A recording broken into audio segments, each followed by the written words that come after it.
तेजस्विनावधीतमस्तु मा विद्विषावहै। ॐ शान्ति शान्ति शान्तिः।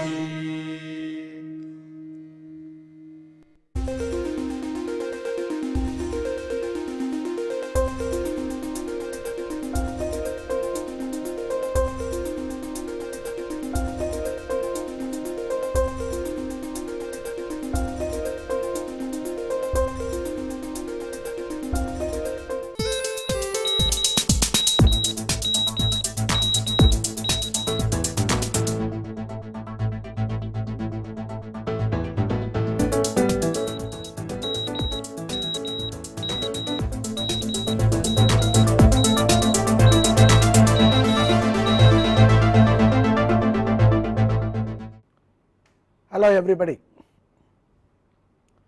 In a series of lectures on basic electronics, learning by doing, let us move on to the next one. Before we do that, let us recapitulate what we discussed in the previous lecture. You might recall in the previous lecture we discussed about transistorized differential amplifier. We discussed the basic differential amplifier formed by two transistors, what is known generally as the long tailed pair, and then we discussed about the different configurations like single ended, double ended input and output. We also discussed the AC and the DC configuration of the circuits and how a constant current source, when used for biasing the emitter of the two transistors, you can improve on the common mode rejection ratio. I hope you remember these things. Now we will move on to the next topic, which is integrated circuit operational amplifiers. All the discussions that we had so far is basically to prepare us to understand this idea of on the circuit and the applications of operational amplifiers. So before we go further, it is important to understand what is an integrated circuit, what are operational amplifiers, and what are its characteristics and what are its applications, which is most important for us for learning and applying electronics and different situations. So what is an integrated circuit? A preliminary background for understanding what is an integrated circuit was already given in the last portion of the previous lecture. Immediately after differential amplifier, I was mentioning to you that when you have the resistors, capacitors, all can be prepared along with the transistors on the same silicon chip, then you find they can be positioned very close to each other on the silicon chip, on the same silicon chip, and that means you can now have a whole circuit which involves basically resistors, capacitors and transistors together, all integrated, all the functionalities are integrated onto the same area of the silicon, and then it becomes a integrated circuit. It is no more a device like a transistor or a resistor or a field effect transistor. Now it is a whole circuit which has been now formed on the silicon chip. That is why it is called integrated circuit. It is all integrated on a very small region of the silicon chip by using what is known as a planar technology. In a planar technology, on the same side of the plane you are able to generate the various resistors, capacitors and transistors. We will see how it is in a moment. Before we do that, you can actually classify the integrated circuits into a number of ways. For example, there are monolithic circuits. Monolithic means one single silicon chip on which the entire circuit is built, then it becomes monolithic. You also have hybrid circuits where you will have some integrated components apart from some discrete components together forming a circuit. For example, making inductances is very difficult in integrated circuit, that I mentioned also earlier.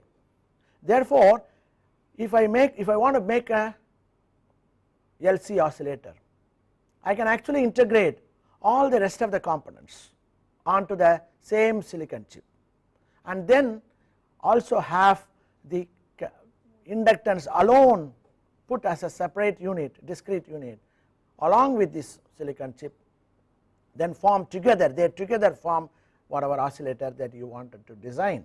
Then it becomes a hybrid, in the sense that there are two different types. You have an integrated version of the circuit, you also have a discrete version of the circuit, therefore we call it as an hybrid circuit. Together this entire thing can come inside a small package, and therefore it will still appear very small as an integrated circuit, but we know that it has got two different components. One is an integrated component, the other is the discrete component, both together incorporated into the same encapsulation. So that becomes a the hybrid circuit, that becomes a hybrid circuit. Then if you take the monolithic circuit, which is the most popular among the integrated circuits, you would find you can have a monolithic circuits based on bipolar transistors, like normal BJTs, or what they are known as bipolar junction transistors, which are the usual transistors that we have been discussing about all along. You can also have another type of circuits built with unipolar devices. Basically unipolar devices are field effect transistors.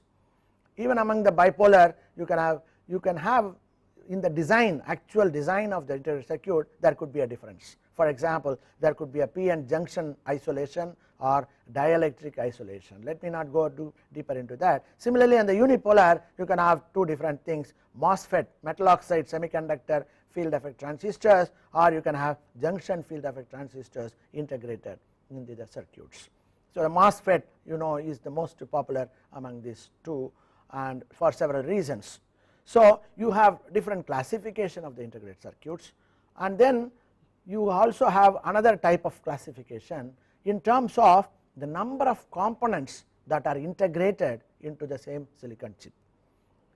Here the first picture I have showed is called SSI chip, which is the small scale integrated circuit. This chip has got different components in a smaller number, usually less than around 10. If you have on single silicon chip, then it is called SSI chip, small scale integration. But the dimensions, typical dimensions of such a chip will be, for example, 1 mm by 1 mm square with a very small width or thickness about 0.4 mm silicon. You can also have much larger number of components integrated into the circuit. When you go to more complicated levels, then what you call is an MSI chip you get. MSI means medium scale integration, where the number of components can be anywhere between 10 to 100, and therefore you can see the area of the silicon chip also increases. You have now not 1 millimeter but 4 millimeter by 4 millimeter square, and you get about 0.5 millimeter thickness. So on this one can integrate several tens of components together, then it becomes a integrated circuit, which is a medium scale integration. Then what is more popular these days is the LSI or the VLSI, where you have components which are anywhere from 100 to several millions. So all these million components or thousands of components, hundreds of components can all be formed on the same side of the silicon chip, where the dimensions will be typically 10 millimeter by 10 millimeter square with a thickness of about 0.5 millimeter. So all these technologies were possible because of the developments in the actual semiconductor field. So the whole difficulty is in terms of forming very fine connections between the various components. You can provide isolation between one device and the other device, and these are the very big issues which have to be overcome before we can increase the level of integration. Now it is very commonplace to have millions of components on one single, several memory devices that in this case people talk about. You find they are all made with the VLSI design. Several new designs have come which are coming under the group of very large scale integration. VLSI means very large scale integration, and LSI means large scale integration. Anything above 100 is called LSI, anything very large like thousands and millions, we call it a very large scale integration. And the whole technology by itself is a subject of study. One can take a very systematic study of the design of VLSI chips and things like that at a future stage. But before we go into the actual thing, it is briefly let us look at how it is all done, just to give demystify how the various components can be done on the same side of a silicon wafer. I have just given a typical example here. You see a circuit on top which has got a capacitor at the input, coupling capacitor, you have a diode, you have a transistor, you have a resistor. These are the different components, but you want to get all these components on the same side of the silicon wafer. The silicon strip is called a wafer, silicon wafer, the thin wafer. So it is done by different stages of manufacturing. So I have given here a very simple typical example where you can see this portion, whatever you see, is corresponding to a capacitor, and the second portion is the diode, and the third portion is actually the transistor, and the last one is a resistor. All of them are positioned side by side, and on top you try to put the metal interconnections in the way you want to have the connection in the circuit. For example, the diode cathode will be connected to the base by properly connecting them together, things like that. So this is actually the collector being connected to the resistor, and this is on the base that is being connected to the diode, etc. You can see the interconnections are also made by using gold or any other metal, and you form small tracks of metal to interconnect the various devices, and the whole thing becomes now a circuit. Starting with a P substrate, you try to generate the different layers like the P or the N whenever you want to do diode or a transistor, and you can form the whole device on the scale. This is a very ingenious way of building circuits on the same thing, and you know there are two great men who are associated with this idea. They are John Kilby and Robert Noyce. John Kilby, as you might perhaps know, got his Nobel Prize in physics in the year 2000 for his invention of this integrated circuit technology. Robert Noyce also is associated with this, but unfortunately he died before the Nobel Committee found fit for awarding Nobel Prize to this invention, and therefore he could not be given. But John Kilby, Robert Noyce, both of them are associated with this integrated circuit technology. To go a little further deeper into that, how do we get the different N type, P type, etc.? I just want to briefly indicate to you that you have a basic silicon wafer on which you form a photoresist, which is actually a chemical polymer which is sensitive to light, ultraviolet light, for example.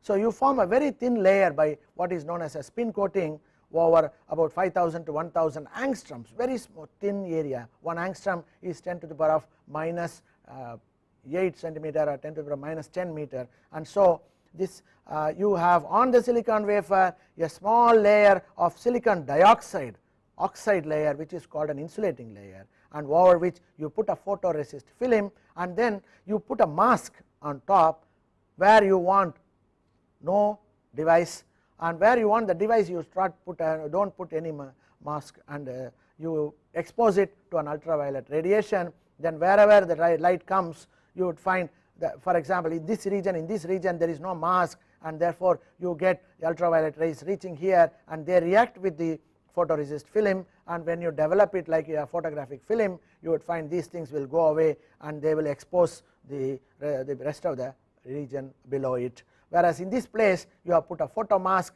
and therefore it will cover the region.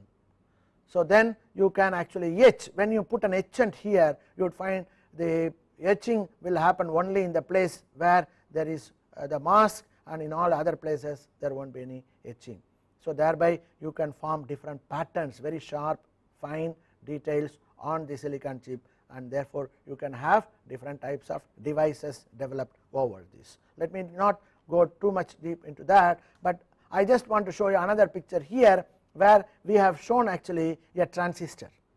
You have a basic p substrate into which you generate n type epitaxial layer, and then you have a collector and you have a emitter, and the whatever is in between the n type epitaxial layer forms the base, and so you have PNP transistor on the same surface. On the same surface you have the PNP transistor. So one is the emitter, the other is the base, and the other is a collector. So you can form them, and you can take leads from here, metal leads from this, and then they can be connected to other parts of the circuit. So this forms a integrated transistor. There is another advantage in the integrated circuit design, and that is from the same transistor you can have multiple emitter. This is an example of a Schottky transistor, where you find this is one emitter region where that is shown as P, and you have taken 3 n type region, and you can take 3 emitter. These 3 are emitters. This is the base and this is the collector. So collector, base and emitter. If for the emitter you can choose a very small region and form a n type region here, and in the same again one more.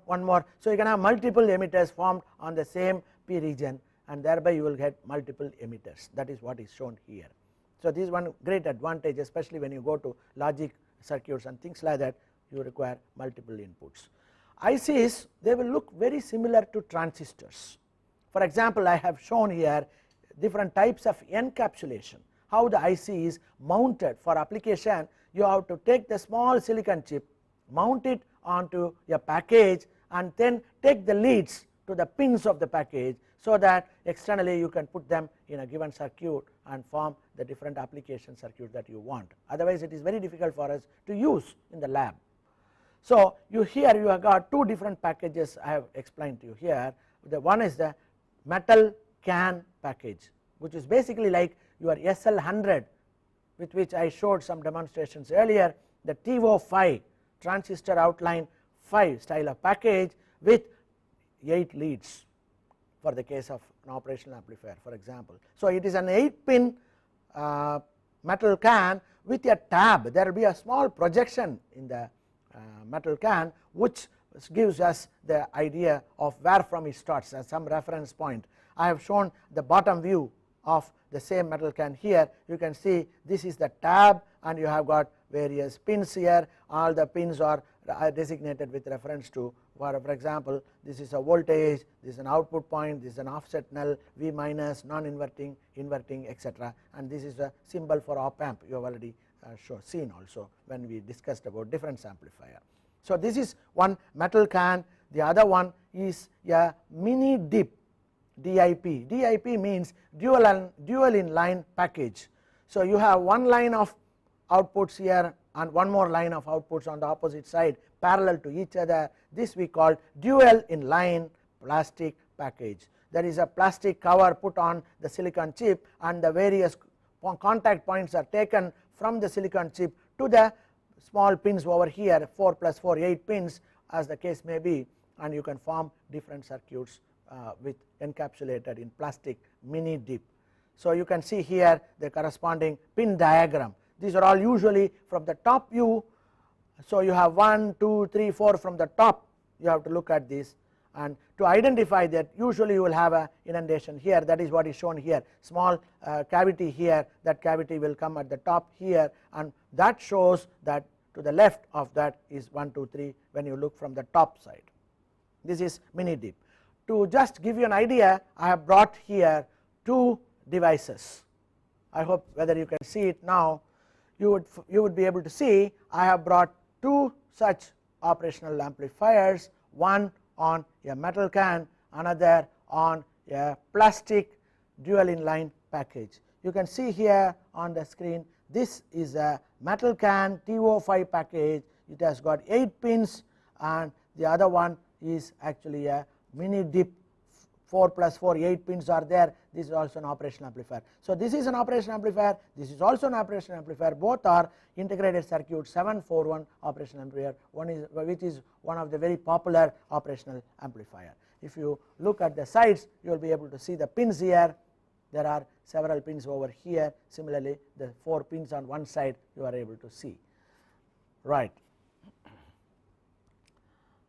You have other packaging schemes also available. For example, here is a 14 lead dual inline package. When you come to digital electronics, for example, you will come across several such devices. All of them have 7 on one side and another 7 on the other side. 14 pin dual package, you have 16 pin, you have several other 40 pin and things like that for different types of circuits. You also have a 10 lead flat pack, where you have a flat pack with 4 plus 4, 8 pins on either side, and that also is another package. This is not generally for general purpose use, we use either the metal can or the plastic. One other thing that we should realize when we go to the operational amplifier is that we most of the time require a dual supply. What do you mean by a dual supply? Your duals, I have shown here what is a dual supply. A dual supply, as the name suggests, is actually 2 supplies. You have to have 2 supplies. There is for example, I have used 2 15 volts batteries. Then you interconnect them in series. How do you interconnect them in series? You take the positive of one of the battery, connect to the negative of the other battery, and keep that junction point, which is connecting the 2 batteries, as your common point or the ground point.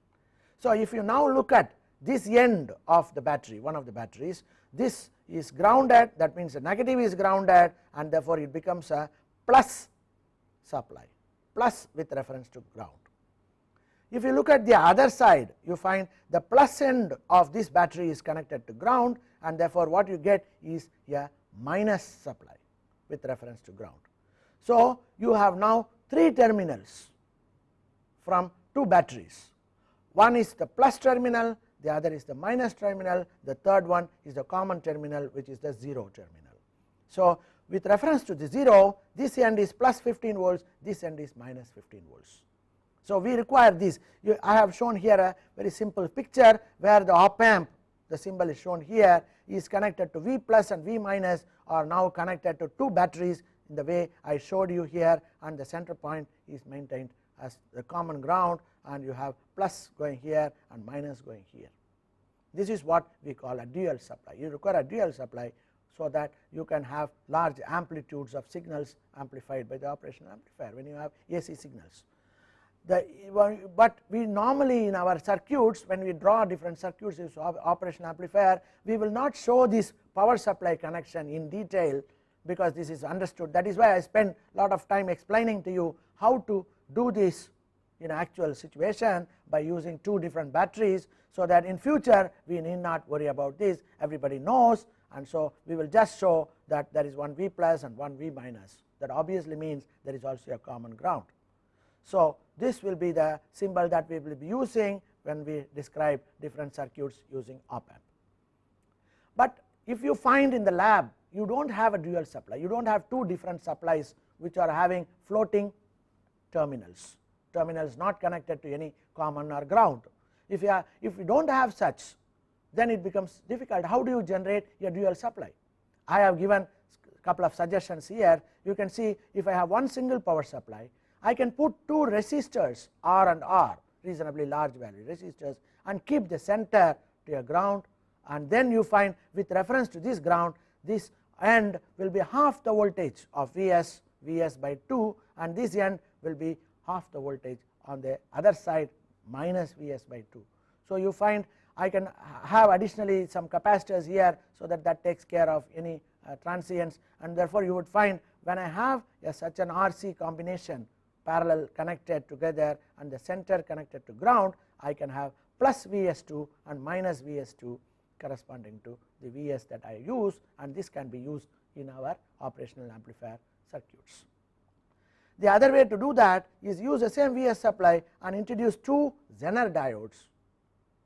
You have an RS here, we have already seen that no Zener diode which should be connected without the series resistor. So there is an RS which takes care of the current, to limit the current, and you have the 2 Zener diodes, and depending upon the breakdown voltage of the 2 Zeners, you will have 2 voltages corresponding to the breakdown voltage of the Zener, and because this end is connected to ground, this end will become minus, this end will become plus. So you will have plus VZ and plus VZ on either side with reference to minus VZ on the other side with reference to ground. This can also be used as a dual supply for a operational amplifier. So I have shown you that we require a dual supply, and you can get it from 2 different batteries by series connection and keeping the common to the ground, or you can use a single supply and generate the dual output from that by using a couple of resistors or Zener diodes.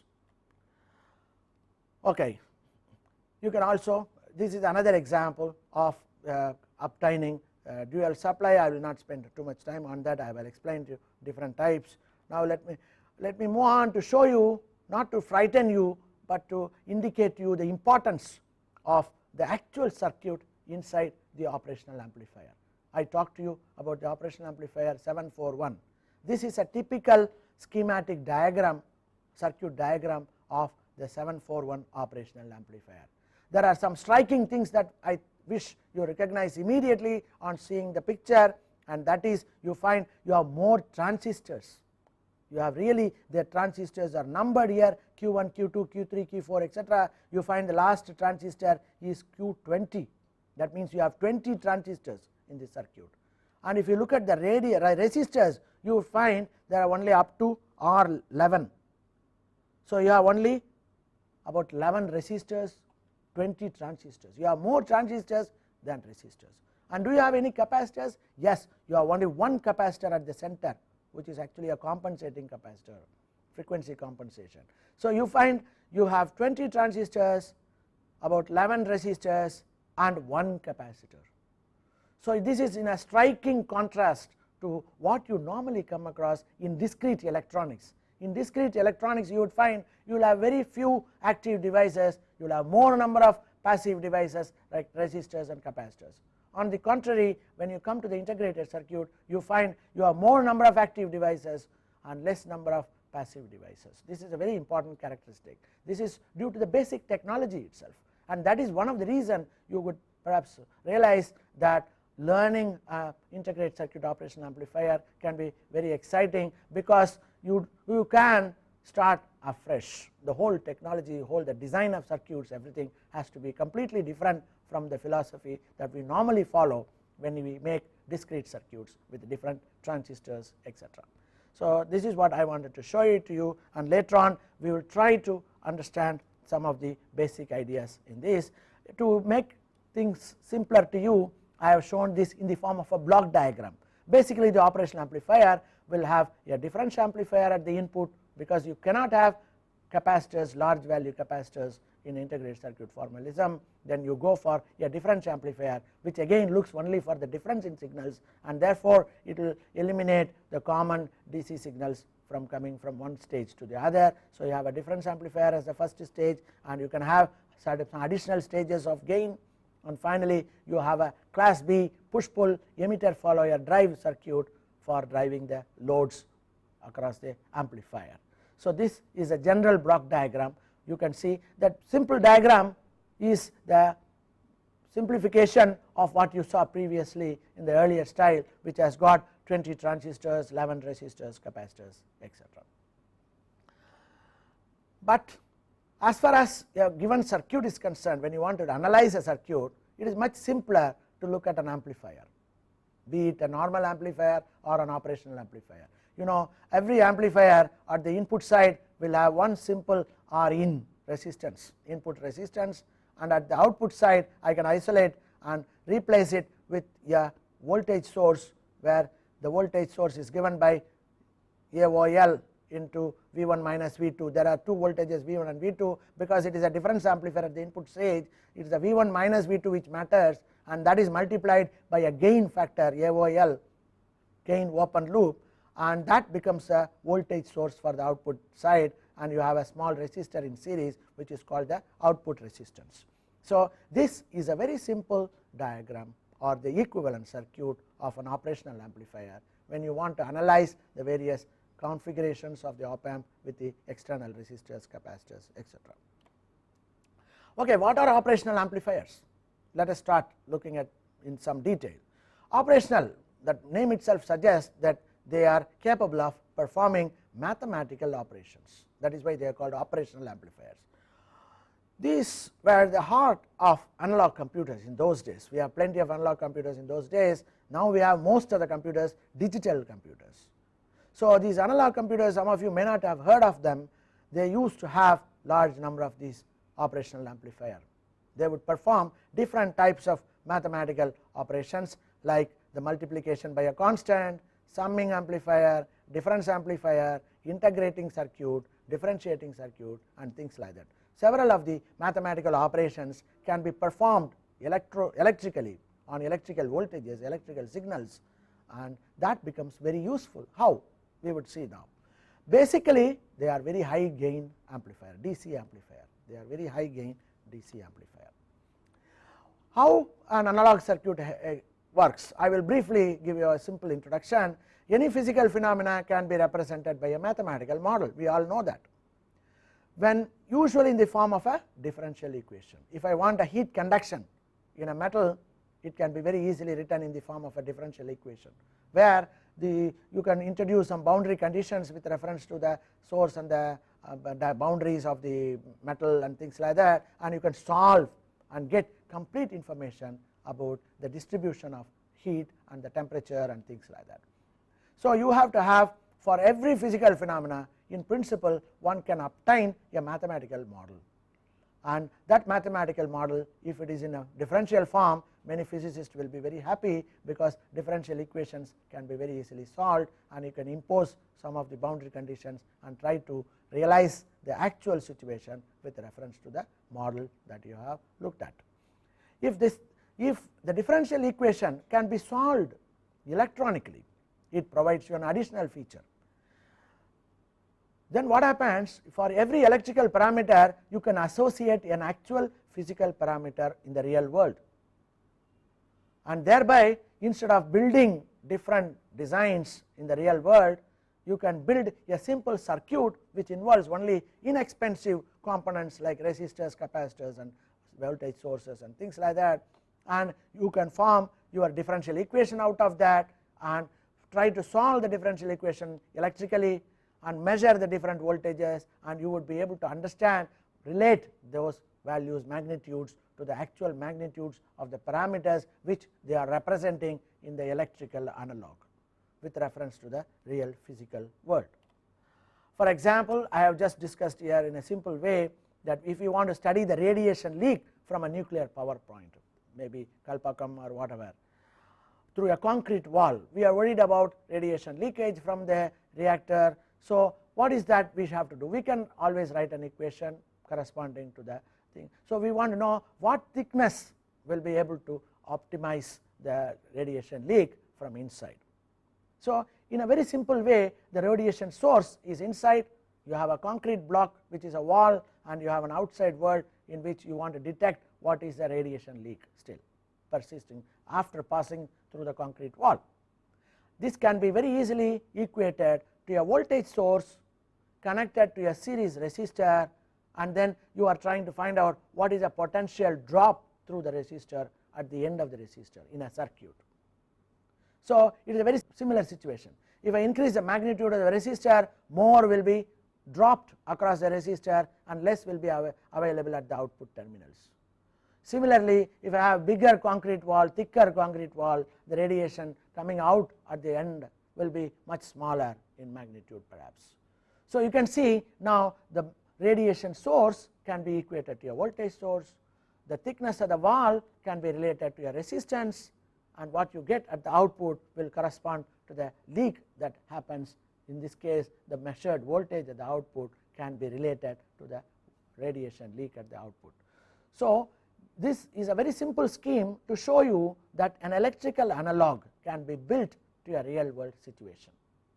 And if the real world situation requires a differential equation, then we must be able to formulate a differential equation and solve it electrically. Then we would have perhaps modeled the actual real situation with an electrical analog. And what is the advantage here? If you want to change the thickness of the thing, all that you have to do is increase the value of the resistor, which is much simpler than building a concrete wall and changing the thickness.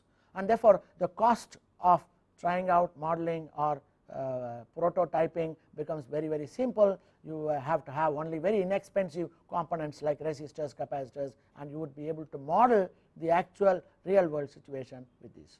So this was the impetus for designing things like operational amplifiers in those days. And it will be interesting to know that in those days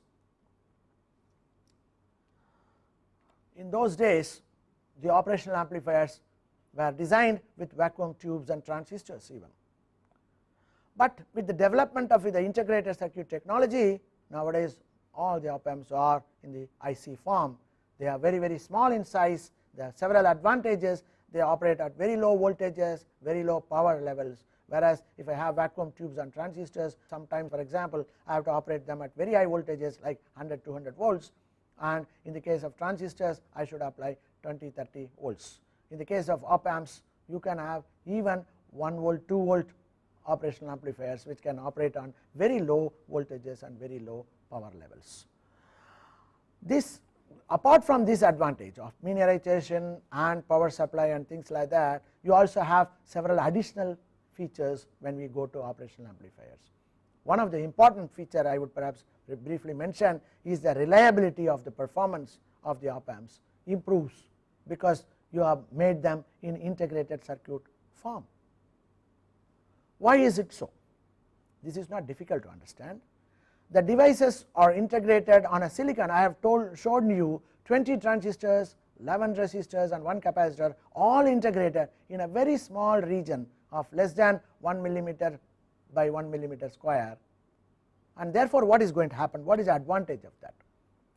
If I have 2 transistors formed on a silicon substrate for a differential amplifier configuration, they perhaps may not have identical characteristics if I have designed them using discrete transistors. But if the same circuit, if I design with integrated circuit, then you would find the 2 transistors will be very close to each other, only separated by few micrometers away, and therefore they will perform almost identically, much better than 2 discrete transistors.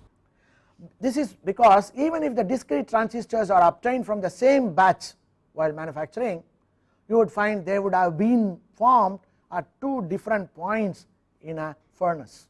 When you try to make them, dope them with p type or n type in the semiconductor, you would find they will be separated by few millimeters or centimeters, and therefore the pressure, the temperature, the doping level, the concentration of the gases and things like that are all will be different at the 2 different points which are separated by several millimeters or centimeters in the furnace. But if you look at the same design in an integrated circuit form, you would find in the same furnace these 2 will be few microns away, and therefore the differences in temperature, the doping level, the pressure, etc. will be very small, and therefore both the transistors will almost be forming in an identical manner. Therefore they will have identical characteristics. If they have identical characteristics, as a difference amplifier, their performance will be enormous. Improvement in the performance of these transistors when you do them in integrated circuit technology. Right.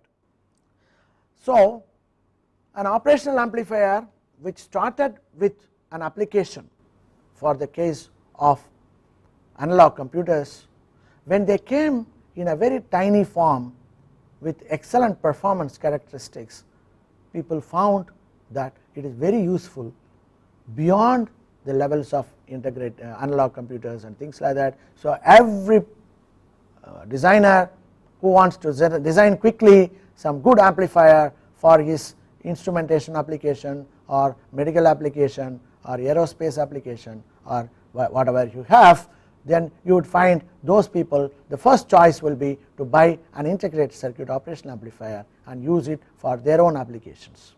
And therefore there is an explosion of applications when it comes to making use of op amps for different by different people. Okay, having talked so much about operational amplifiers, then we should try to look at some of the characteristics of the typical operational amplifier. I have given here in the table the characteristics of an ideal operational amplifier and also a typical operational amplifier. In this case I have taken LM741 as a typical operational amplifier, which is a very popular 741 is a popular operational amplifier. So you can see first characteristic is what is called open loop voltage gain. We show it by a symbol AOL, and ideally the open loop gain should be infinite, but in reality for a typical case of a 741 it is 10 to the power of 5 or 100,000. It is an enormous gain. This is actually the gain factor. The relationship between the output voltage to the input voltage is 100,000 for the case of we saw even to get some 20/100 with transistors we have to get lot of effort, we have to put lot of effort and then analyze it using H parameter, that, these and all that. So it takes enormous effort to design even a gain of 100 or 200 in the case of transistors, but you find here with a integrated circuit form you can very easily get a gain of 100,000 by special circuit design. When you look at the gain, the bandwidth, the unity gain frequency bandwidth, you find the ideal operational amplifier will have infinite bandwidth. That means all frequencies from 0, that is DC, to very high frequencies it will have the same gain without any drop, whereas in the case of a typical example of a 741 it is about 1 megahertz. So as long as you have the gain of 1, you are up to 1 megahertz, the gain will be almost the same. It will not fall from 1, it will perhaps come up to about 0.7 times or 70% of 1, but then it is the bandwidth is 1 megahertz, which is a very large number, 10 to the power 6. Similarly, if you take the input resistance R in, for an ideal case it is infinity, and for actual typical case it is about 2 megohm, that means 2 million ohms, 2 followed by 6 zeros, very large number. If the input resistance of an amplifier is very high, it is good. We have already seen the characteristics of a basic voltage amplifier is that it should have very high input resistance.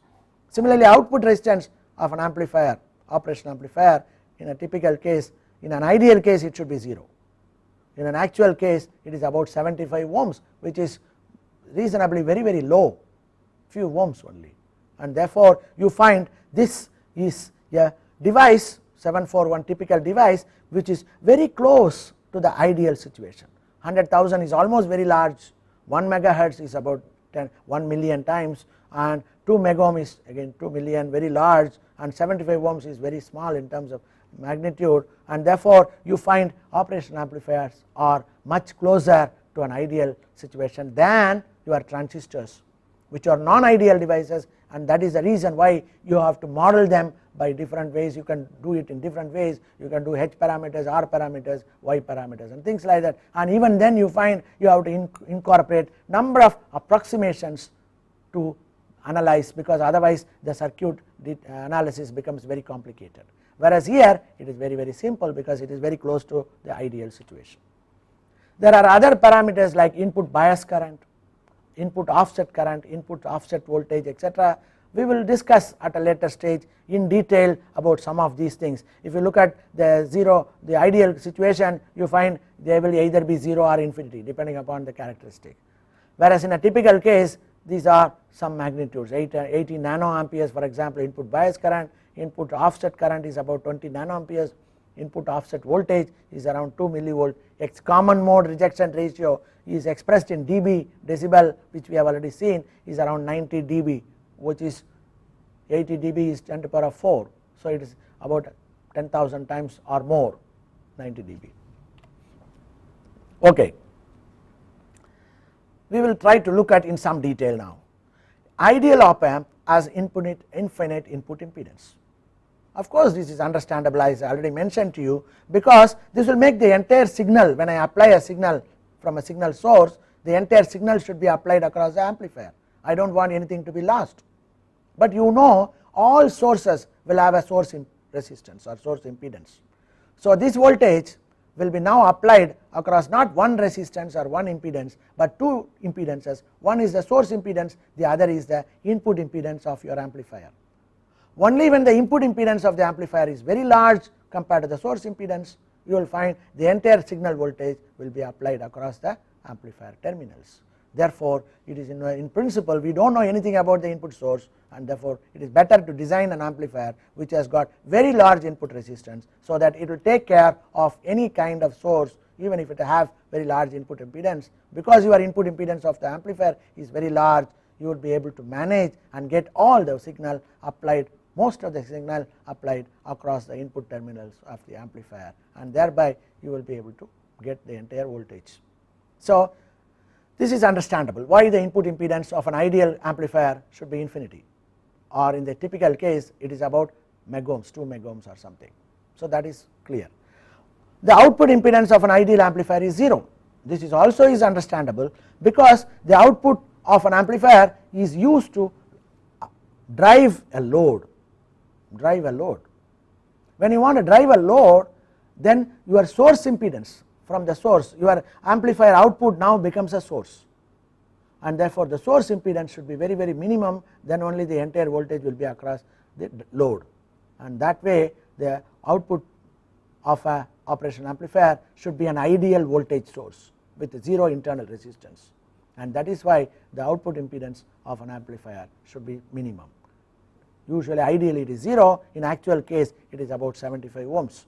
So this also we are able to understand why we should have, but even the unity gain bandwidth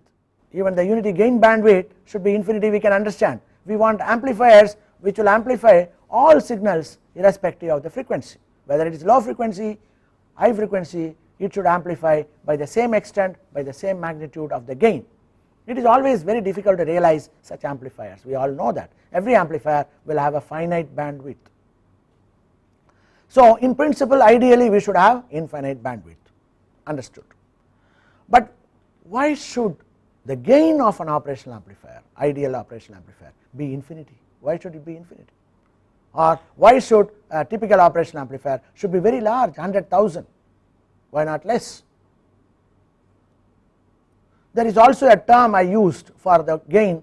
I did not call it as a gain, I mentioned it as a open loop gain. What is the meaning of the open loop? Why we should have a very large gain magnitude? And you can imagine that these two statements, these two questions have got some link in between them. So when I explain to them, perhaps you will be able to appreciate this. We can understand this by looking at the concept of feedback in amplifiers. Feedback, as a matter of fact, is a very important concept in all electronics and in control. If you want to close a pen, for example, you take the example of a pen and to try to close the lid of the pen by closing your eyes.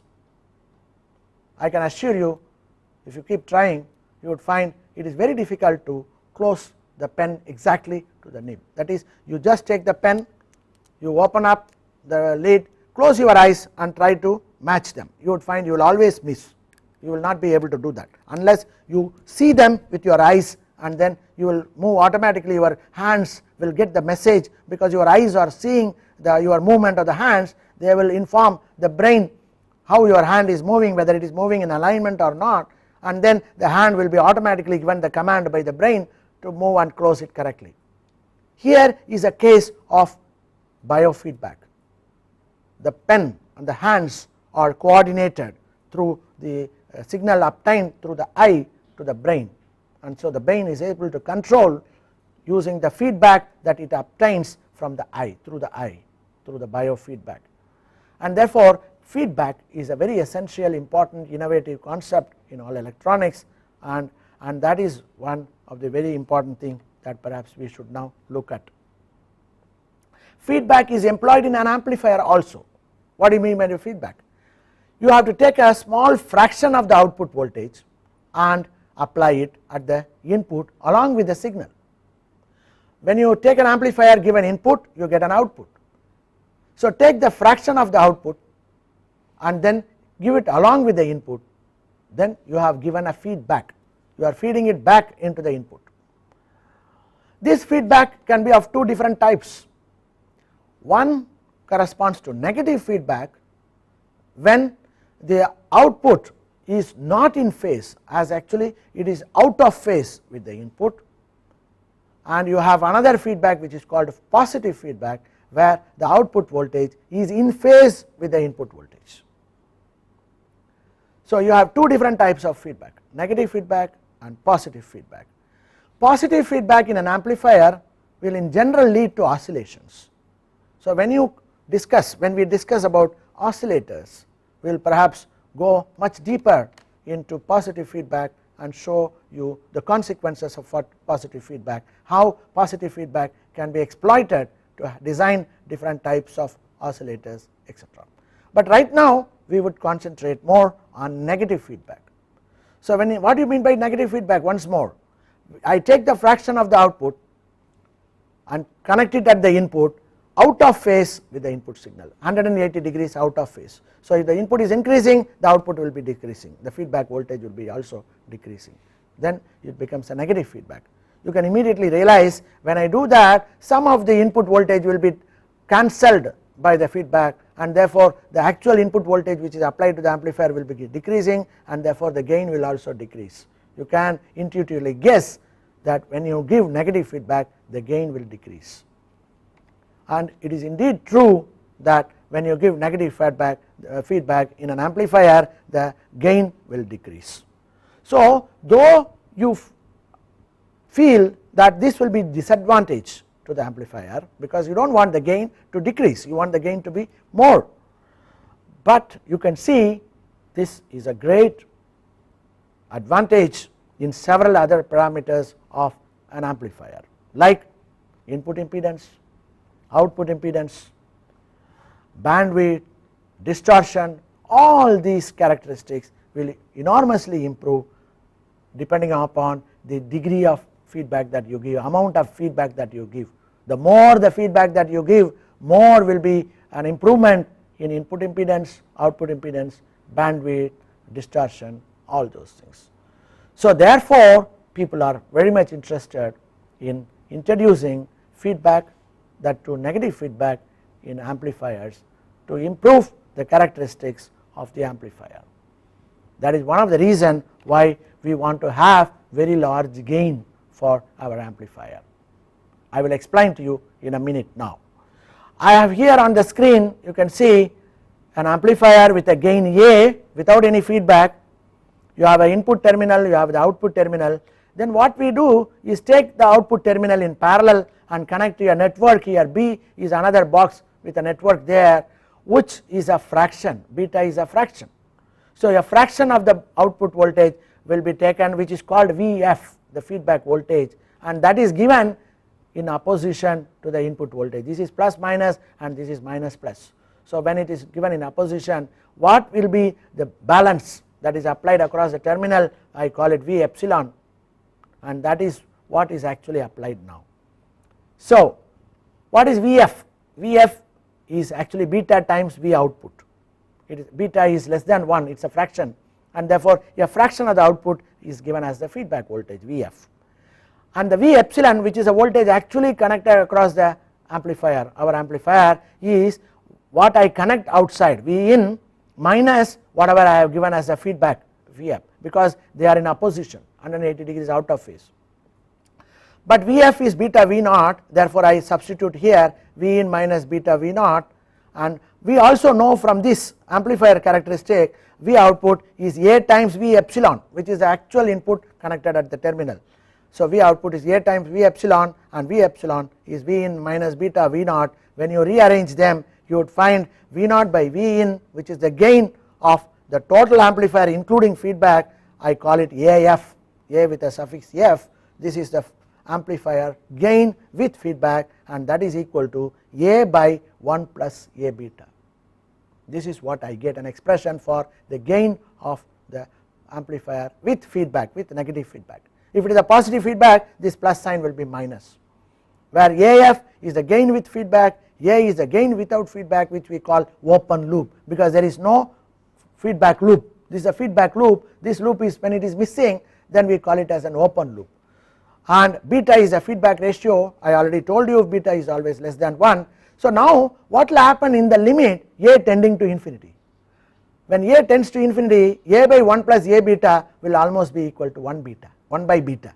So you divide numerator and divided by a, you would find this is very easy to see that the gain with feedback when a tending to infinity will be 1 by beta, and that means it is independent of a, the gain of the amplifier. It depends only on beta, which is a feedback ratio which is actually in our hands. The beta is done by us outside the amplifier by using some small resistor network, and therefore the amplifier becomes independent of its own characteristics, and it can be very easily controlled by having a couple of resistors outside by controlling the feedback, and therefore operational amplifier becomes an excellent device for different applications. So that is the reason we must have very high gain, a tending to infinity only this will be true. The larger the value of a, the better will be with reference to 1 by beta, and therefore in general operational amplifier, ideal operational amplifier should have infinite gain. An actual amplifier, for example 741, has a open loop gain of 100,000. Having said that, now I must also perhaps discuss in the next lecture what are the different types of feedback that we can give. I have only talked about general principles of feedback. We can also imagine that we can have different types of feedback. I can sense voltage or current from the output side and then give as a voltage or current at the input side. So this variation in the way, the type of feedback that I incorporate in a given amplifier, you would find the amplifier characteristics can be completely modified. It will no more be a voltage amplifier, it may become a current amplifier, or it may become a current to voltage converter, or it may become a voltage to current converter. So by just manipulating the external resistors for a given operational amplifier, I will be able to design different types of circuits which are very close to ideal, and therefore which are performing wonderfully well.